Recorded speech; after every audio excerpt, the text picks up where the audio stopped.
Now, I realize that people have been preaching and witnessing and testifying all weekend to you, so I realize your hearts are probably full of wisdom and knowledge and insight, so I'm not going to pretend that I can add a whole lot to it.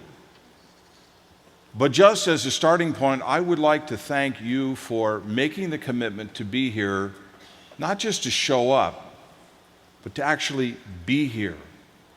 Whether you come from another diocese or you're from this Diocese of Orange, whether it's San Bernardino or back east, wherever you are from, I say simply for everyone who's worked so hard to prepare this weekend, thank you for not just showing up, but thank you for being here. And as much as this weekend is a gift to you, it is a gift to those who work this weekend, because they are encouraged and enlivened by your faith, your hope, your sense of wanting to be one with Jesus. And that's a great gift. So this is simply what I would share with you for a couple moments, because I have these young priests right behind me, and they're waiting for me to say something really profound, because I'm an old priest compared to them. So just say to them afterwards, that was really profound, okay? Even if it's not, tell them it was, all right?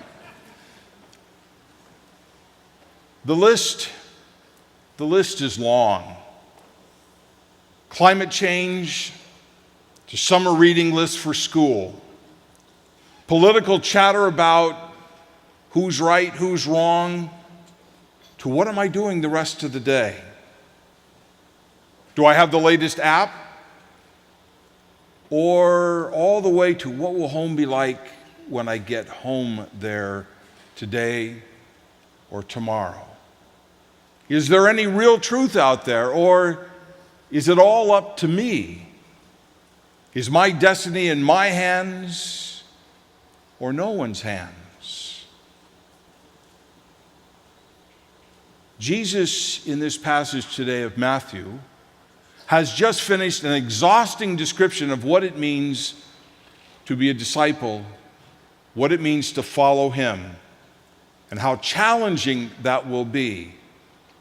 And then it's like in this passage, he takes a deep breath and says, well, you got to pick up your cross unless you deny yourself. He's got all that laid out, and you could just imagine his disciples saying, oh my God, this is way too much. How am I going to do all this?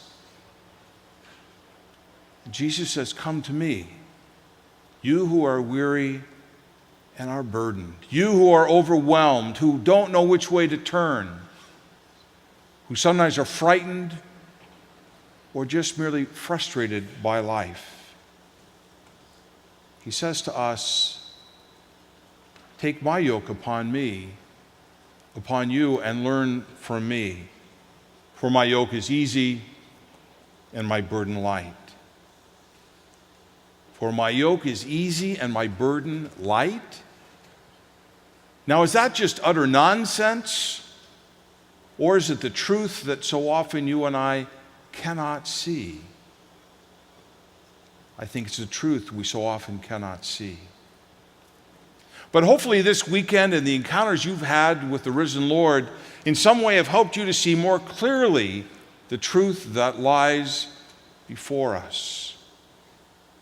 That you have found a quiet place in your heart. Or if you had that already before you came on this weekend, that you're leaving with a deeper stillness, a more profound quiet as you came before Jesus in adoration this weekend. Hopefully something clicked. And that's the gift you take with you. It's the gift you give to the rest of us. That you actually heard the voice of the Father who whispered to you, you are greatly loved, in confession. Now go and sin no more.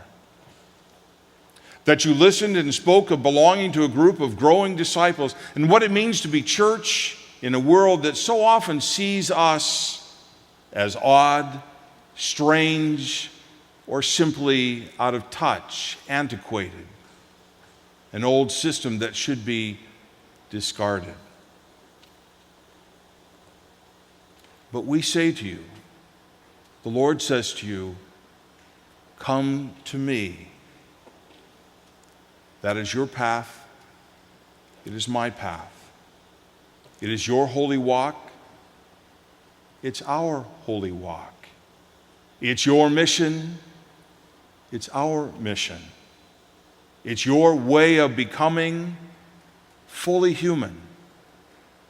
It's our way too.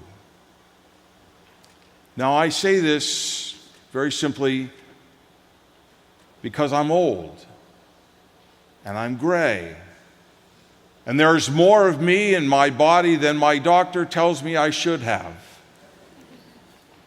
But your walk and our walk is exactly the same. That is to learn to love the Father, to listen and to follow Jesus, and to be church to ourselves and to our neighbor. If you can get a taste of that from this weekend, then the Spirit has truly touched your life. Is the story complete? Or all the issues over? No. As you just heard a few moments ago, we go back into a crazy world. But we go forth because we have been sent. And we have acknowledged that that is our mission. May you find that mission to be fulfilled in your life. May you find that it's not just you, but it's us together. Us with Jesus and the Father. May that be your gift, your treasure, your call to be his disciple.